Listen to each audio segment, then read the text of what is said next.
दोस्तों very good morning to all of you. Target study है क्योंकि आज के इस शानदार वीडियो में आप सभी का स्वागत करता हूं। दोस्तों आज का जो हमारा पहला प्रश्न बना है वो बना है ज्वालामुखी को लेकर, और ये क्वेश्चन क्या बना है वो समझते हैं। क्वेश्चन दोस्तों यहाँ पर बना है कि किस देश में स्थित एक ज्वालामुखी जिसका नाम है माउंट मेरापी में एक भयानक विस्फोट हाल ही में हुआ है। या फिर कह सकते हो कि जो मेरापी नाम का जो ज्वालामुखी है वो एक्टिव हो गया है, सक्रिय हो गया है। तो ये कौन से देश में स्थित है? आंसर हो जाएगा इंडोनेशिया। ऑप्शन नंबर ए इसका राइट आंसर हो जाएगा कि ये जो ज्वालामुखी है जिसका नाम है माउंट मेरापी, ये इंडोनेशिया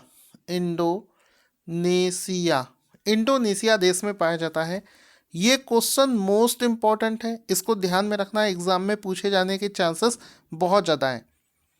ये जो ज्वालामुखी है ये माउंट मेरापी पर्वत पर स्थित है, इंडोनेशिया देश में है, इस वजह से इसको माउंट मेरापी ज्वालामुखी के नाम से भी जाना जाता है। चूँकि ये इंडोनेशिया पर है तो इंडोनेशिया के बारे में आप लोग जान लें। इसकी कैपिटल है जकार्ता और इंडोनेशिया के प्रेसिडेंट का नाम है जोको विडोडो। ये भी आपको पता होना चाहिए। दोस्तों आपको एक चीज़ बता दूं, दुनिया भर के सबसे ज़्यादा जो एक्टिव वॉल्केनो हैं, जो सक्रिय ज्वालामुखी और सबसे ज़्यादा भूकंप और ज्वालामुखी जिस क्षेत्र में आता है उसका फोटो आपको दिखाता हूँ। ये वो क्षेत्र है जो रेड कलर से आपको दिख रहा होगा। इस क्षेत्र में दुनिया के मैप में इस क्षेत्र पर आने वाले जितने भी देश हैं उन सभी देशों में दुनिया के सबसे ज़्यादा लगभग 75% एक्टिव वॉल्केनो और भूकंप इसी क्षेत्र में आते हैं। और इस पूरे एरिया को, जिस तरीके से ये एरिया बना हुआ है, इसको एक नाम दिया गया है रिंग्स ऑफ फायर। इसी एरिया को रिंग्स ऑफ फायर के नाम से जानते हैं। ये घोड़े की जो नाल होती है, जो घोड़े के पैर में जो नाल डाली जाती है, बिल्कुल उसी के शेप में दिखता है, तो इसको ही रिंग्स ऑफ फायर के नाम से जानते हैं। अक्सर आपने जीके में ये एग्ज़ाम देखा होगा कि रिंग्स ऑफ फायर में कौन सा देश आता है, कौन सा देश नहीं आता है, ये क्वेश्चन एग्ज़ाम में पूछा जाता है। तो यहाँ पर आपको बताना चाहूँगा कि जो हमारा इंडोनेशिया है ये दुनिया के सबसे ज़्यादा सक्रिय देशों, जहाँ पर सबसे ज़्यादा ज्वालामुखी आते हैं, उन देशों में पाया जाता है, जिसको रिंग्स ऑफ फायर के नाम से जानते हैं। अब ये रिंग्स ऑफ फायर होता क्या है? ये रिंग्स ऑफ फायर मैं आपको बता चुका हूँ। ये एक ऐसा एरिया है जहाँ पर स्थित टेक्टोनिक प्लेट्स की वजह से वहाँ पर दुनिया के 450 से ज़्यादा एक्टिव वॉल्केनो और दुनिया के लगभग 75% सक्रिय ज्वालामुखी इसी क्षेत्र में पाए जाते हैं। दोस्तों अब मैं ऐसे ज्वालामुखी के नाम बता रहा हूँ जो कि अक्सर आपको एसएससी और रेलवे के एग्ज़ाम में देखने को मिलेंगे। जैसे कि एक बहुत ही फेमस ज्वालामुखी है इंडोनेशिया का जिसका नाम है क्राकाटोआ।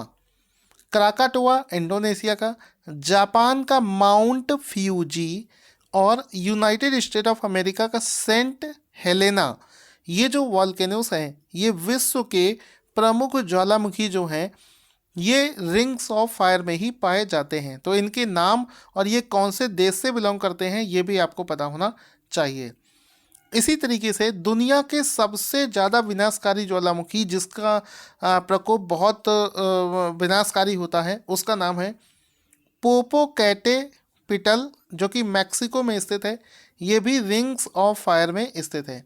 ये दुनिया के सबसे ज़्यादा विनाशकारी ज्वालामुखी में से एक है जिसका नाम है पोपोकैटेपिटल। तो यहाँ पर रिंग्स ऑफ फायर को आप देख सकते हैं, इस क्षेत्र में आने वाले सभी क्षेत्रों में ये आता है। अब यहाँ पर आपको एक हल्का सा आइडिया दे देता हूँ कि ये ज्वालामुखी किस वजह से आता है। एक्चुअल में ये जो एरिया है यहाँ पर टेक्टोनिक प्लेट्स का जो लेयर होता है, यानी कि ज़मीन की जो लेयर्स होती हैं, ये आप देख सकते हैं लिथोस्फीयर। जो ज़मीनी प्लेट जो होती है ये लिथोस्फीयर पार्ट जो होता है, ये जब प्लेट्स आपस में टकराती हैं तो इसमें जो हल्की प्लेट होती है वो नीचे की तरफ चली जाती है और जो भारी प्लेट होती है वो हल्का सा ऊपर की ओर उठ जाती है। तो इस जगह पर ये जो फ्रिक्शन और ये जो दबाव क्रिएट होता है उसी की वजह से ये ज्वालामुखी जो है ये मैग्मा के फॉर्म में बाहर निकलना शुरू हो जाता है। इसी वजह से एक्टिव वॉल्केनो यहाँ पर सबसे ज़्यादा पाए जाते हैं, क्योंकि यहाँ पर टेक्टोनिक्स प्लेट जो हैं जो लिथोस्फीयर प्लेट्स हैं ये आपस में बहुत ज़्यादा टकराती हैं, जिसकी वजह से यहाँ पर एक्टिव वॉल्केनोज सबसे ज़्यादा पाए जाते हैं। दोस्तों, अगर आपको हमारा करंट अफेयर्स अच्छा लगा करे तो इसको लाइक और शेयर करके हमारा हौसला बढ़ाने में बिल्कुल भी पीछे मत हटा करो। और ज़्यादा से ज़्यादा अगर इसका पीडीएफ लेना चाहते हो तो लिंक वीडियो के डिस्क्रिप्शन बॉक्स में आपको मिल जाएगा। अगला प्रश्न है कि किस राज्य की पहली यंग रीडर्स बोट लाइब्रेरी किस राज्य में शुरू करी गई है? तो यहाँ पर आंसर हो जाएगा पश्चिम बंगाल। ऑप्शन नंबर ए इसका राइट आंसर हो जाएगा। पश्चिम बंगाल में एक बोट लाइब्रेरी को शुरुआत करी गई है, यानी कि एक बोट के फॉर्म में एक लाइब्रेरी को बनाया गया है। तो इसको यंग रीडर्स बोट लाइब्रेरी के नाम से जाना जाता है। इसको पश्चिम बंगाल में शुरू किया गया है। आप देख सकते हैं ये बोट है जिसको कि एक लाइब्रेरी के फॉर्म में तैयार किया गया है और ये पश्चिम बंगाल में ऐसा किया गया है। ठीक है, अब इस बोट लाइब्रेरी को हुगली नदी पर यात्रा करेगी और इस लाइब्रेरी की जो यात्रा है ये वहीं के मिलेनियम पार्क से शुरू करी जाएगी और ये अपने पूरे चक्कर के दौरान बेलूर मठ जेट्टी की यात्रा करके फिर वापस लौटेगी। आगे चलते हैं। क्वेश्चन बनेगा दोस्तों, जब भी हम लोग वोट डालने जाते हैं तो हमारे पास में एक फिजिकल वोटर आईडी कार्ड होता है जिसके माध्यम से हमारी पहचान होती है। अभी सरकार ने क्या किया है, चूँकि वोटर आईडी को बनने और अपने यूज़र्स तक पहुंचने में काफ़ी समय लग रहा था तो उसको डिजिटल कर दिया है। तो हाल ही में चुनाव आयोग ने किस नाम से मतदाताओं के फोटो पहचान पत्र को शुरू किया है, यानी कि डिजिटल वोटर आईडी कार्ड। तो यानी कि जो आईडी कार्ड है उसको फिजिकल ना बनाकर डिजिटल बना दिया है, यानी कि अब मोबाइल पर भी आप अपना आईडी कार्ड डाउनलोड कर सकते हैं। ये वेरीफाई भी किया जाएगा। तो इसका नाम चुनाव आयोग ने रखा है e EPIC. Option number A इसका राइट आंसर हो जाएगा। ई इपिक नाम से इस डिजिटल वोटर आईडी कार्ड की शुरुआत करी गई है चुनाव आयोग के द्वारा। तो यहाँ पर आप देख सकते हैं कुछ इस तरीके से आपको ये दिखेगा। ई इपिक नाम का ऐप भी लॉन्च किया गया है जिस पर कि आप अपना वोटर आईडी कार्ड डिजिटली जो है वो शो कर सकते हैं।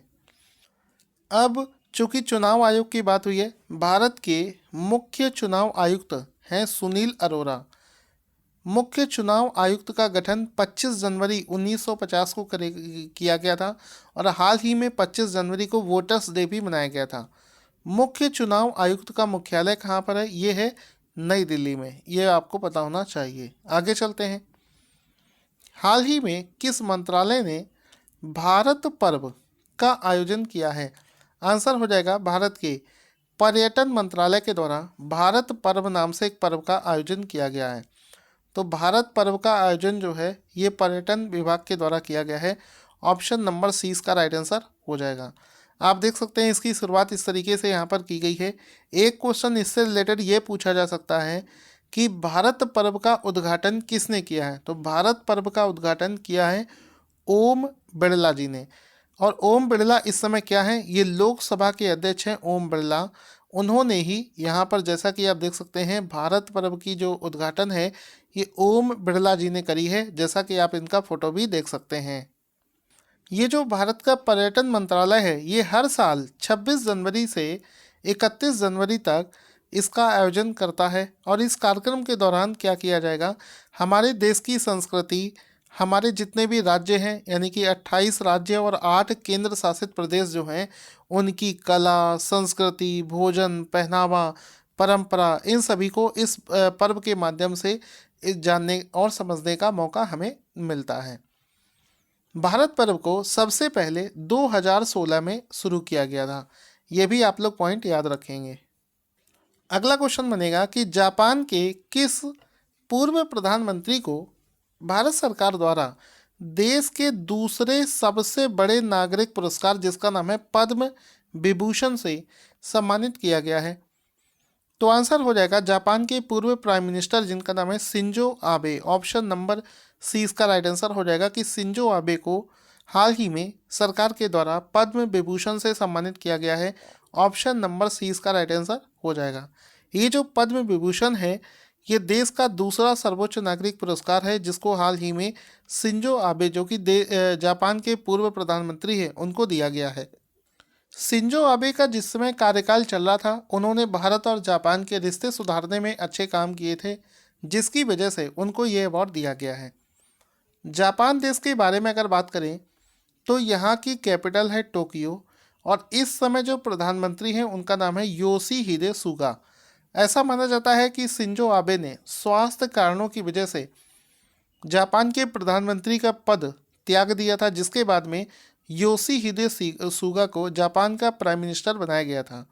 अगर हम लोग वर्ल्ड के मैप में जापान का मैप देखें तो ये रेड कलर से आपको जो देश दिख रहा है ये है जापान, जिसकी यहाँ पर डिस्कशन हो रही है।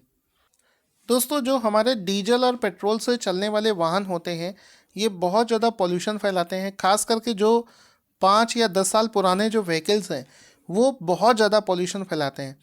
तो हाल ही में पॉल्यूशन को कम करने के लिए सरकार ने एक कदम उठाया है। जनवरी 2021 में सड़क परिवहन मंत्रालय द्वारा कितने वर्ष पुराने हो चुके परिवहन से जुड़े वाहनों पर ग्रीन टैक्स लगाए जाने की घोषणा करी गई है। तो ट्रांसपोर्टेशन से रिलेटेड जितने भी वाहन हैं जो कि 8 साल पुराने हैं, 8 ईयर्स, जो 8 ईयर्स ओल्ड हैं, उन पर ग्रीन टैक्स लगाए जाने की घोषणा करी गई है। ऑप्शन नंबर ए इसका राइट आंसर हो जाएगा।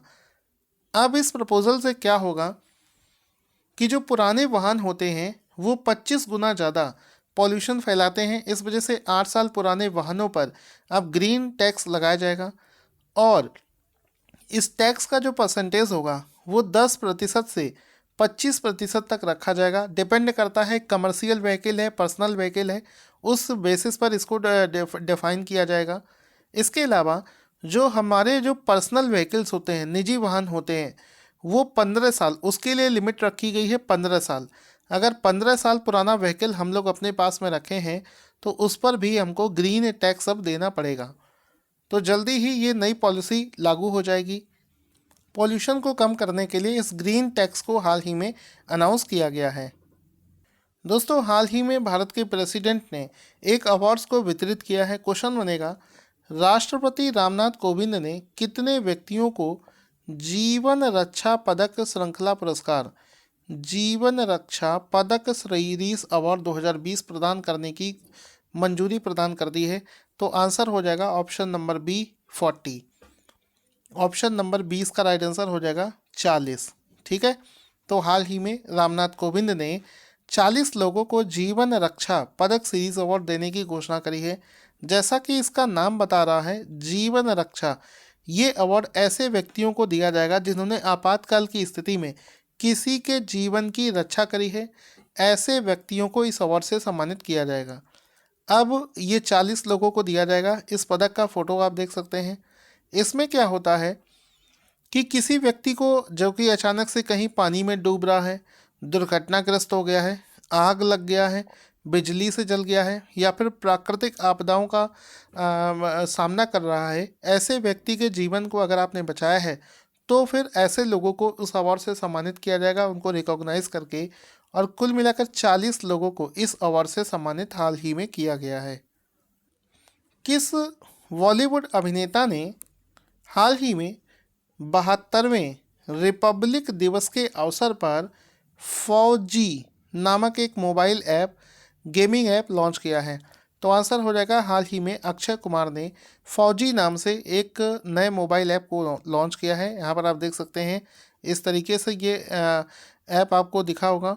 फौजी नाम से एक मोबाइल ऐप को हाल ही में अक्षय कुमार ने लॉन्च किया है।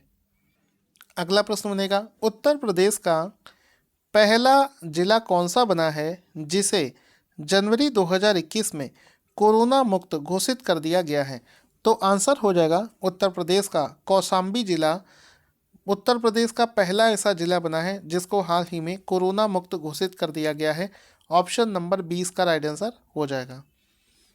अगला प्रश्न है कि हाल ही में बुकलेट ऑन पेमेंट सिस्टम शीर्षक से एक पत्रिका किस संस्था के द्वारा प्रकाशित की गई है? तो हाल ही में आरबीआई के द्वारा। ऑप्शन नंबर ए इसका राइट आंसर हो जाएगा कि हाल ही में RBI, reserve bank of India, हाल ही में आरबीआई की तरफ से एक बुकलेट को पब्लिश किया गया है जिसका नाम है बुकलेट ऑन पेमेंट सिस्टम्स। तो इसको हाल ही में आरबीआई ने पब्लिश किया है। ऑप्शन नंबर ए इसका राइट आंसर हो जाएगा। तो दोस्तों आज हम लोगों ने जितने भी क्वेश्चंस किए हैं उसका एक क्विक रिवीजन कर लेते हैं। पहला प्रश्न हमने किया था कि जापान के किस पूर्व प्रधानमंत्री को पद्म विभूषण दिया गया है, तो शिंजो आबे इसका राइट आंसर हुआ था। फिर हमने क्वेश्चन किया था कि ग्रीन टैक्स कितने साल पुराने वाहनों पर लगाया जाएगा, तो 8 साल पुराने वाहनों पर लगाया जाएगा। फिर एक क्वेश्चन था कि जीवन रक्षा पदक सीरीज अवार्ड 2020 कितने लोगों को दिया गया है, तो 40 लोगों को दिया गया है। उसके बाद में क्वेश्चन हमने किया है कि फौजी नाम से एक मोबाइल ऐप किसने लॉन्च किया है, अक्षय कुमार ने किया है।